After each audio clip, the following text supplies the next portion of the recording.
El ruido de la ciudad parecía distante, como si el mundo entero hubiera puesto pausa justo cuando él más lo necesitaba. Alejandro se sentó al borde del muelle, con los pies colgando sobre el agua turbia del canal. Sostenía su vieja Biblia con ambas manos, como si fuera un salvavidas, aunque no la había abierto en semanas. El cielo estaba cubierto por un manto gris, y un viento suave le despeinaba el cabello mientras los pensamientos le rebotaban en la cabeza como piedras lanzadas al azar. Había perdido todo. Un mes atrás, su empresa, una agencia de publicidad digital que construyó desde cero, fue absorbida por una multinacional. No solo perdió su proyecto de vida, sino también a sus empleados, su propósito y su estabilidad emocional. Pero eso no fue lo peor. Días después, su prometida, Irsa, le devolvió el anillo con una carta fría que no se atrevió a leer completa. Desde entonces, Alejandro vagaba por cafés, librerías vacías y calles sin rumbo. El único objeto que aún le pesaba en la mochila era esa Biblia. La había heredado de su abuela materna, quien siempre le decía que la fe no era una religión, sino una conversación constante con Dios. Ahora, esa conversación era puro silencio. ¿Me das permiso?, dijo una voz aguda y suave. Alejandro levantó la vista.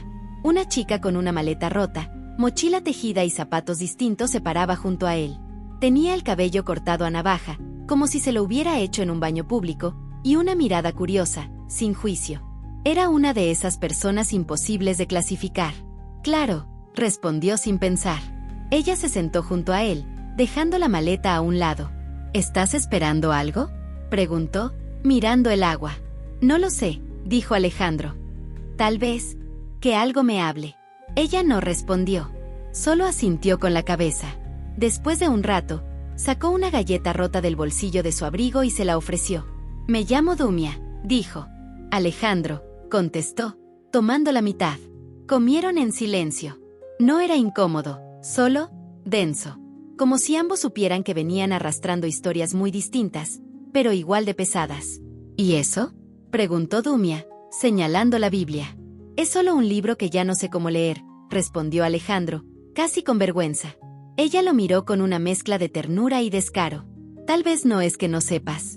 Tal vez estás esperando que se lea sola. Alejandro soltó una risa breve, la primera en semanas. Dumia no era una predicadora, ni una mística, ni mucho menos una gurú de TikTok. Parecía más bien una viajera sin rumbo, una que había dormido en estaciones de tren y comido sobras con dignidad. ¿Tú crees en Dios?, preguntó. Yo creo que hay momentos que no tienen sentido sin él, respondió. ¿Tú? Alejandro bajó la mirada. Se quedó viendo sus manos. Las manos que antes diseñaban campañas, que firmaban contratos, que sostenían promesas. Ahora solo sostenían una Biblia cerrada y una vida hecha trizas. No lo sé, susurró. Dumia no insistió. Solo se puso de pie, tomó su maleta y dijo: si alguna vez decides abrirla, empieza por donde tu corazón esté roto. A veces ahí están las respuestas. Y se fue, como si el viento la hubiera llamado. Alejandro se quedó ahí, solo otra vez. Pero no igual. Abrió la Biblia al azar. Sus ojos cayeron en un versículo subrayado, escrito con tinta azul temblorosa por su abuela. Clama a mí, y yo te responderé, y te enseñaré cosas grandes y ocultas que tú no conoces. Jeremías 33, 3. Sintió un nudo en la garganta. No era magia. No era un truco. Era una señal. Una de verdad. Cerró los ojos. Por primera vez en mucho tiempo, murmuró una oración sencilla. Estoy aquí, Dios, aunque no sepa cómo seguir. Y ese fue el comienzo. El viento soplaba más fuerte esa tarde. El canal seguía igual de sucio, igual de callado, pero Alejandro ya no era el mismo. Había pasado una semana desde que conoció a Dumia.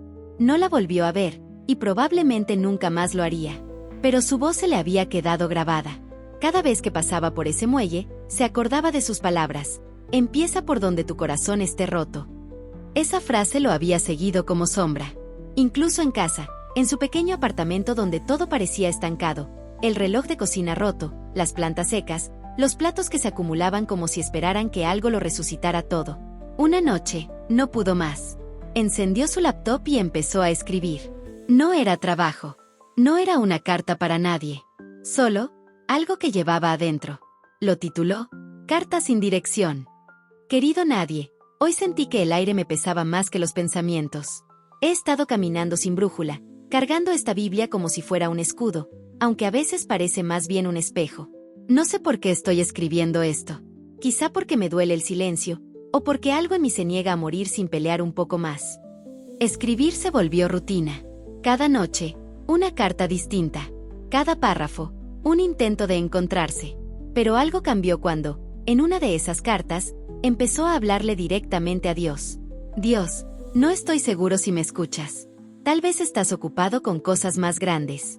Pero si por alguna razón me lees, solo quiero saber si todavía tengo propósito. Esa fue la primera vez que lo escribió sin miedo, sin pretender que estaba bien, sin fingir que no sentía ese vacío. Y algo ocurrió. No fue una voz del cielo, ni un sueño milagroso. Fue una llamada. ¿Alejandro Moreno? Sí. ¿Quién habla? Mi nombre es Tebas, respondió un hombre de voz grave pero serena. Te estoy llamando porque vi tus textos en un blog que alguien compartió. No sé si sabes que se viralizó. Alejandro frunció el ceño. ¿Blog? Carta sin dirección. Alguien subió tus escritos a un foro cristiano. Y bueno, mucha gente está hablando de ti. El corazón le dio un vuelco. No tenía idea de cómo habían salido de su laptop. Solo recordaba que un día dejó la computadora abierta mientras iba por pan. ¿Pudo ser su prima? ¿Su vecina Laura, que a veces le pedía prestada la conexión? No lo sabía. Y en ese momento, poco importaba. Yo soy parte de un grupo que trabaja con jóvenes en crisis, continuó Tebas. Muchos se han sentido identificados con lo que escribiste. ¿Has pensado en compartir tu historia? ¿Mi historia? ¿Con qué derecho? Alejandro tragó saliva. Yo todavía estoy perdido. Tebas guardó silencio por unos segundos. Justamente por eso deberías compartirla. Porque no es un cuento de hadas. Es real. Después de colgar, Alejandro se quedó en silencio. Miró su Biblia, que ahora descansaba sobre la mesa, con algunas páginas marcadas, otras arrugadas, otras recién abiertas. Se sintió pequeño, pero visto.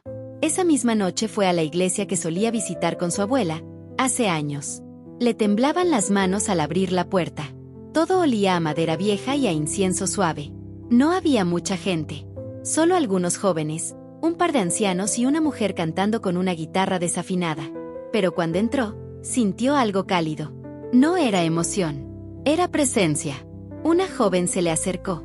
¿Primera vez aquí? Hace tiempo venía, pero sí, respondió. ¿Te llamas Alejandro? Él se sorprendió. ¿Cómo sabes? Ella sonrió. Tebas nos habló de ti. Le entregó un sobre pequeño. Al abrirlo, encontró varias notas escritas a mano. No firmadas. Solo mensajes como: gracias por tu carta 4. Me sentí menos solo. No dejes de escribir.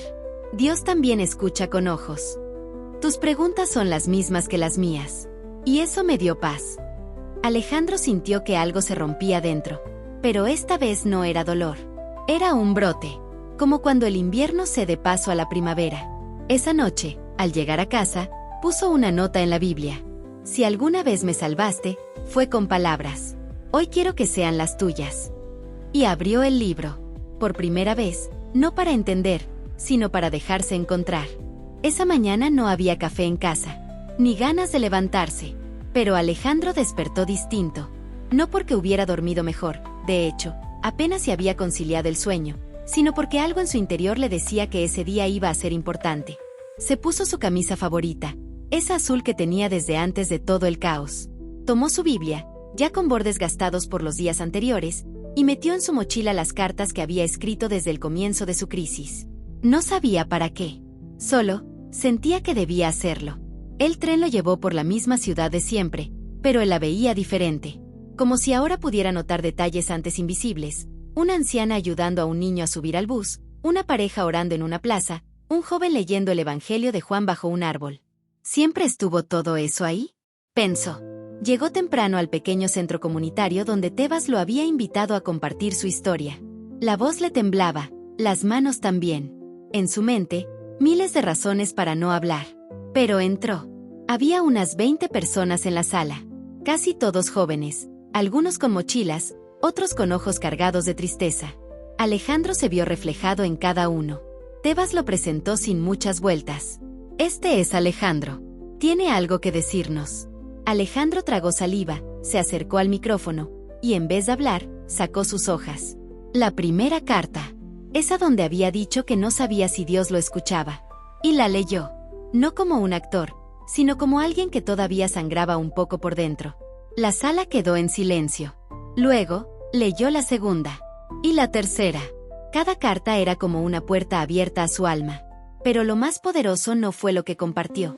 Fue lo que pasó después. Una chica del fondo, de unos 19 años, cabello oscuro, mirada opaca, levantó la mano. ¿Puedo decir algo? Tebas asintió. Yo también escribo, dijo ella, sacando de su bolso una libreta vieja. Pero nunca le mostré a nadie mis escritos. Pensé que a nadie le importarían. Otra voz se sumó. Luego otra. En minutos, lo que parecía una charla se volvió un círculo de confesiones. De fe rota, de luchas, de intentos por volver a Dios y no saber cómo. Alejandro no predicó. No dio una lección. Solo, abrió su dolor. Y al hacerlo, otros encontraron permiso para hacer lo mismo. Esa tarde, caminando de regreso, Alejandro pasó frente a un espejo de una tienda. Por primera vez en mucho tiempo, no evitó su reflejo. Gracias, Dios, susurró. No por quitarme el dolor, sino por usarlo. Sonrió. No con una sonrisa de victoria, sino de alguien que sabe que el proceso apenas empieza, pero ya no lo enfrenta solo. Esa noche, sentado en su escritorio, escribió una última carta. Querido Dios, gracias por no responderme con ruido, sino con gente. Gracias por no usar relámpagos, sino corazones. No soy perfecto. Ni siquiera estoy seguro de que sigue. Pero sé que no estoy perdido. Hoy entendí que nunca lo estuve. Solo estaba en camino a volver a ti.